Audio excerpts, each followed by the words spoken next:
Тем временем в Визинге планируют построить новую районную больницу. Старая, что называется, уже не подлежит ремонту. Площадку под строительство осмотрел глава Коми Владимир Уйба. Когда ждать новоселья, расскажет Ксения Лосева. О том, что Сысольской ЦРБ нужно новое здание, говорят уже давно. На сегодняшний день больница располагается сразу в нескольких помещениях. Если часть из них была построена в 70-х, 80-х годах и имеет относительно небольшую степень износа, то, например, терапевтическое и педиатрическое отделение расположено в двухэтажном деревянном доме 1968 года постройки. Еще при обследовании в 2007-м износ здания составлял 51%. Внутри картина еще печальнее. Неровный пол, перекошенные перегородки, кривые стены, выгнутые листы фанеры на потолке, а главное – холод. Уже 5 лет тому назад было, но там тогда было тоже плохо. И туалет было, боюсь, сейчас садиться. Да. Везде. В общем, плохо. Само здание вообще уже невозможно посмотреть даже. Как там дети лежат еще наверху. Там все плохо. И пол как бы развалился уже там, да. И в палатах вообще-то холодно. Все там плохо, короче. Давным-давно надо было нам построить. Ну, ничего неплохо, в принципе. Хороший воздух. Зимой первый этаж больницы и вовсе промерзает так, что на полу образуется лед. Периодически своими силами здесь делают какой-то небольшой ремонт, но этого хватает ненадолго. Необходимо строить новое здание. Проект был подготовлен еще в 2010 году. По задумке, большая по площади больница должна была объединить под одной крышей сразу все отделения – хирургию, реанимацию, педиатрию, лаборатории и пищеблок. Стоимость проекта тогда оценили в 1 миллиард рублей, и от такой дорогостоящей для республики идеи сразу отказались. Альтернативное решение искали несколько лет, и вот, кажется, наконец-то нашли. Значит, по нормам, получается, мы должны отойти на 300-500 метров. Вместо огромного отдельного здания дополнительный новый корпус. В будущем строении разместят детское и терапевтическое отделение, койки невралгии, приемное отделение с 4 инфекционными боксами, скорую и даже реанимацию. Площадку под строительство осматривает лично глава Коми. Работы здесь пока еще не ведутся. Необходимо утвердить проект, но совсем скоро появится техника.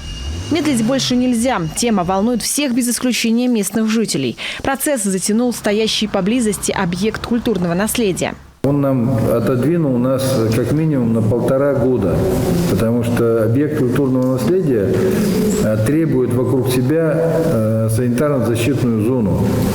И вот мы только-только прошли через муки, принято решение, что все-таки терапевтический корпус садится вот на это место, на этот пятачок между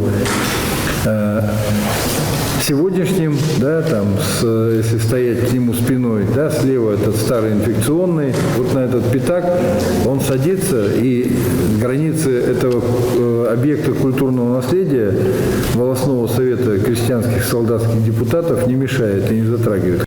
Проектно-сметную документацию подготовят до конца этого года. А как только начнется стройка, знаменитый одноэтажный инфекционный корпус пойдет под снос. Второй пока послужит людям на тот период, что будет вести строительство нового здания районной больницы.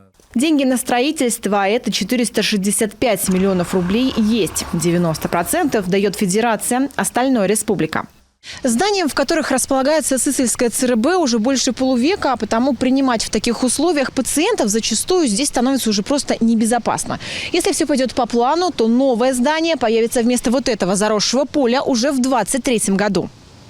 Сегодня ЦРБ обслуживает более 12 тысяч жителей Сысольского района. Помимо этого, так как больница располагается на федеральной трассе, именно сюда привозят пострадавших в авариях. Экстренная помощь может понадобиться в любую минуту, а потому создание современных условий в учреждении – вопрос жизненно важный. Особое внимание в больнице уделяют и обеспеченности кадрами. В основном у нас кадров хватает, это самое я бы сказал, но есть, конечно, определенные вакансии. На сегодняшний день они закрываются за счет совместительства, но мы ищем и врачей, мы ищем и средних медицинских работников, не прекращается этот поиск, и каждый год мы кого-то, новых специалистов, и приглашаем, и они приступают к работе. Как именно будет выглядеть новый корпус, пока непонятно. Проект должен будет пройти специальную экспертизу. В Впрочем, медики Сысольской ЦРБ уверены, совсем скоро они смогут работать и принимать пациентов в комфортных условиях. Ежедневно за помощью к ним обращается почти 200 жителей. В поликлинике прием ведут терапевты, педиатры, хирург, травматолог, дерматолог и другие специалисты. Проводится рентген, лабораторная, функциональная, ультразвуковая диагностика, а также эндоскопия и физиотерапия. А с 2019 года введена передвижная маммография и флюорография для обслуживания населения Сысольского и близлежащих районов.